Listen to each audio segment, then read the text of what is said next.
Header এবং ফুটার। আসলে সবাই হেডার এবং ফুটারটা কি? হেডার মানে কি? যেটা উপরে থাকে, আর ফুটার মানে হচ্ছে যেটা নিচে থাকে। এখন দেখেন আমরা যে পেজগুলো করতেছি না, পেজে কাজ করতেছি না, বিভিন্ন ধরনের পেজে কাজ করতেছি। এই কাজ করার সময় দেখা গেল যে কিছু কাজ আছে যেগুলো আমাদের প্রত্যেকটা পেজেই থাকে, কিছু কাজ আছে যেগুলো আমাদের প্রত্যেকটা পেজেই থাকে ওই কাজগুলো। এখন দেখেন ওই কাজগুলো যদি আমরা প্রত্যেকটা পেজে লিখতে যাই তাহলে আমাদের অনেক সময় অপচয় হচ্ছে।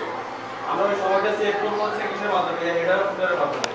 দেখেন আমাদের মেনুতে একদম লাস্টে একটা খেয়াল করেন আপনারা, আমাদের দুটো লোগো আছে, একটা হচ্ছে সি ট্যাগ আর একটা হচ্ছে রেজ আইডি, আবার পেজ নাম্বার।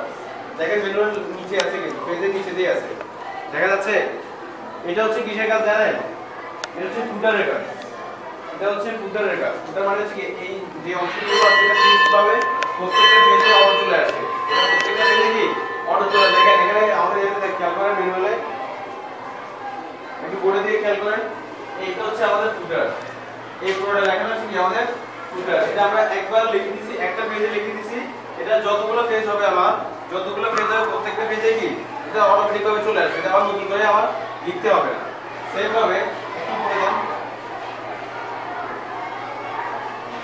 আচ্ছা ওইখানে দেখেন, বইতে দেখেন, এটা আমাদের বইটা আছে না, বইটার উপরে একটা পেজ আছে না, এই পেজে এখানে কি দেখেন লার্নিং এন্ড আর্নিং ডেভেলপমেন্ট প্রকল্প, তথ্য ও যোগাযোগ প্রযুক্তি বিভাগ, ডাক টেলিযোগাযোগ ও তথ্য প্রযুক্তি মন্ত্রণালয়, এই যে লেখাটা আছে না, এই কভারটা দেখেন আমাদের সবাই পেজে কিন্তু আছে, মানে সবার কাছে কিন্তু আছে। এখন এই লেখাটা আমি চাইছি যে 100টা পেজে দিব। আমরা 100টা পেজ করব, প্রত্যেকটা পেজে আমার এই লেখাটা থাকবে পেজের উপরে, প্রত্যেকটা পেজের উপরে কি এই লেখাটা থাকবে। এখন যদি আমার 100টা পেজ থাকে, আমি যদি হেডার ফুটার না ইউজ করি তাহলে আমাকে 100টা পেজে হয়তো লিখতে হবে, নাহলে একটা লিখে কপি পেস্ট করতে হবে, তাহলে কি লিখে কপি পেস্ট করতে হবে, এই দুটো কাজ করতে হবে। তো আমি চাইছি যে আসলে এইভাবে না করে আমি একবার লিখবো, যেটা প্রত্যেকটা পেজে অটোভাবে চলে আসবে, প্রত্যেকটা পেজে কি অটোভাবে চলে আসবে।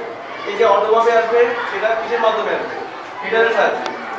এটা হেডার এবং ফুটারের সাহায্যে আসবে। যেটা হেডার সেটা থাকবে হচ্ছে পেজের কোথায়? পেজের উপরে। পেজের উপরে থাকবে হচ্ছে কোনটা? হেডার। আর যেটা পেজের নিচে থাকে সেটা কি? ফুটার। দেখেন আমরা হেডার আর ফুটারটা কিভাবে নিয়ে আসবো? হেডারটা ফুটার নিয়ে আসার জন্য আমাকে প্রথমে যেতে হবে কোথায়? আমাদের রিবন ট্যাব আছে না? রিবনটা তো সবাই চিনি। দেখেন রিবন ট্যাবের পাশে হোমের পাশে কি আছে? ইনসার্ট আছে। আমরা ইনসার্ট থেকে কোথায় যাব দেখেন, একটু খেয়াল করেন, একটু এদিকে গেলেই পাবো আমরা। এটা ফুটারের উপরে প্রথমে কোনটাতে ক্লিক করব? যদি আমরা হেডারটা নিয়ে আসতে চাই তাহলে হেডারে ক্লিক করব, যদি ফুটার নিয়ে আসতে চাই তাহলে ফুটারে ক্লিক করব।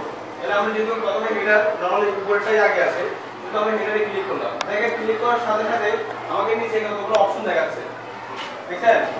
কতগুলো অপশন দেখাচ্ছে না? এগুলোর মানে হচ্ছে কি জানেন? এগুলোর মানে হচ্ছে আপনি জাস্ট ডেমো, এগুলোকে বলা হচ্ছে ডেমো। মানে আপনার যে ফরম্যাটটা চাইতেছেন আপনি, মানে